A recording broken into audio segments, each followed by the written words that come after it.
વડોદરા જિલ્લાના સાવલી તાલુકાના ભાદરવા ગામેથી દર વર્ષની પરંપરા મુજબ આ વર્ષે પણ 150 જેટલા શ્રદ્ધાળુઓનો પદયાત્રા સંઘ 52 ગજની ધ્વજા સાથે અંબાજી ધામ જવા રવાના થયો છે। ગામના અંબાજી મંદિર તરફ શરૂ થયેલી આ યાત્રામાં બાળકો અને મહિલાઓ સહિતના ભક્તો જોડાયા છે, જેમને વિદાય આપવા આખું ગામ ઉમટી પડ્યું હતું। પદયાત્રિકોની સવલતો માટે ગ્રામજનોએ ઉત્સાહપૂર્વક સહયોગ આપ્યો છે।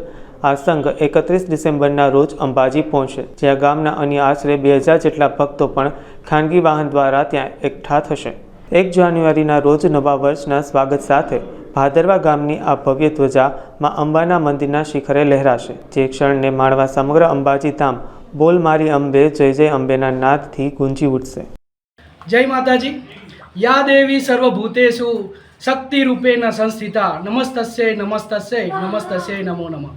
આજરોજ ભાદરવાની પાવન ધરા ઉપરથી વર્ષો જૂની પરંપરા મુજબ મા અંબાજીના ચોકથી મોટા અંબાજી પગપાળા સંઘ જાય છે, અને આ પગપાળા સંઘની અંદર ભાદરવા ગામમાંથી 150 જેટલા ભાવિક ભક્તો જોડાયા છે। આજે સવારે 8 વાગે મા અંબાજીના ચોકમાંથી 52 ગજની ધજા લઈ અને જ્યારે સંઘ નીકળે છે, ત્યારે આખું ગામ નાના મોટા ભાઈઓ બહેનો બાળકો બધા આ શોભાયાત્રાની અંદર જોડાય છે।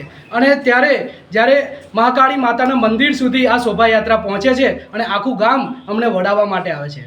ખરેખર આ દિવસ અમારા ગામ માટે એક તહેવાર બની ગયો છે, અને જ્યારે 25 ડિસેમ્બરથી 31 ડિસેમ્બર આ પગપાળા સંઘ ચાલે છે, ત્યારે ત્યાં 31 ડિસેમ્બરના દિવસે ભાદરવા ગામમાંથી ઓછામાં ઓછી 10 થી 12 ટ્રાવેલ્સ અને નાના મોટા વ્હીકલો એમ સાથે મળી અને છેલ્લે દિવસે નવા વર્ષે તારીખ 1/1/2026ના દિવસે ભાદરવા ગામમાંથી 2000 જેટલા ભાવિક ભક્તો ઉમટે છે।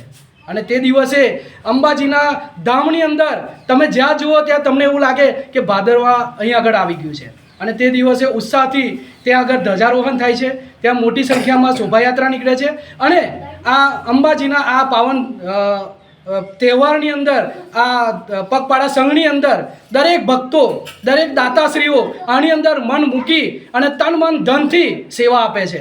ખરેખર અમે બધા ભાગ્યશાળી છે કે આ ભાદરવા ભૂમિ ઉપર અમને જન્મ મળ્યો છે, અને મા અંબાજીના સાનિધ્યનું કામ કરવાનો અમને મોકો મળ્યો છે, અને ટૂંક સમયમાં આ અંબાજીનો પણ જીર્ણોદ્ધાર થવાનો છે મંદિરનો, ત્યારે અમે ખૂબ આનંદની લાગણી અનુભવીએ છીએ। અને આવી જ રીતે આ મા અંબાજીનો પગપાળા સંઘ દિવસે ને દિવસે વધતો જાય। આજે 150 ભાઈઓ બહેનો જોડાયા છે, તો ભવિષ્યમાં ધીરે ધીરે વધતા જાય, અને ગામની અંદરથી આ માહોલ આ તહેવાર આખા ગુજરાતની અંદર આખા દેશની અંદર એ ફૂલ્યો ફાલે અને માતાજીના આશીર્વાદ મળતા રહે।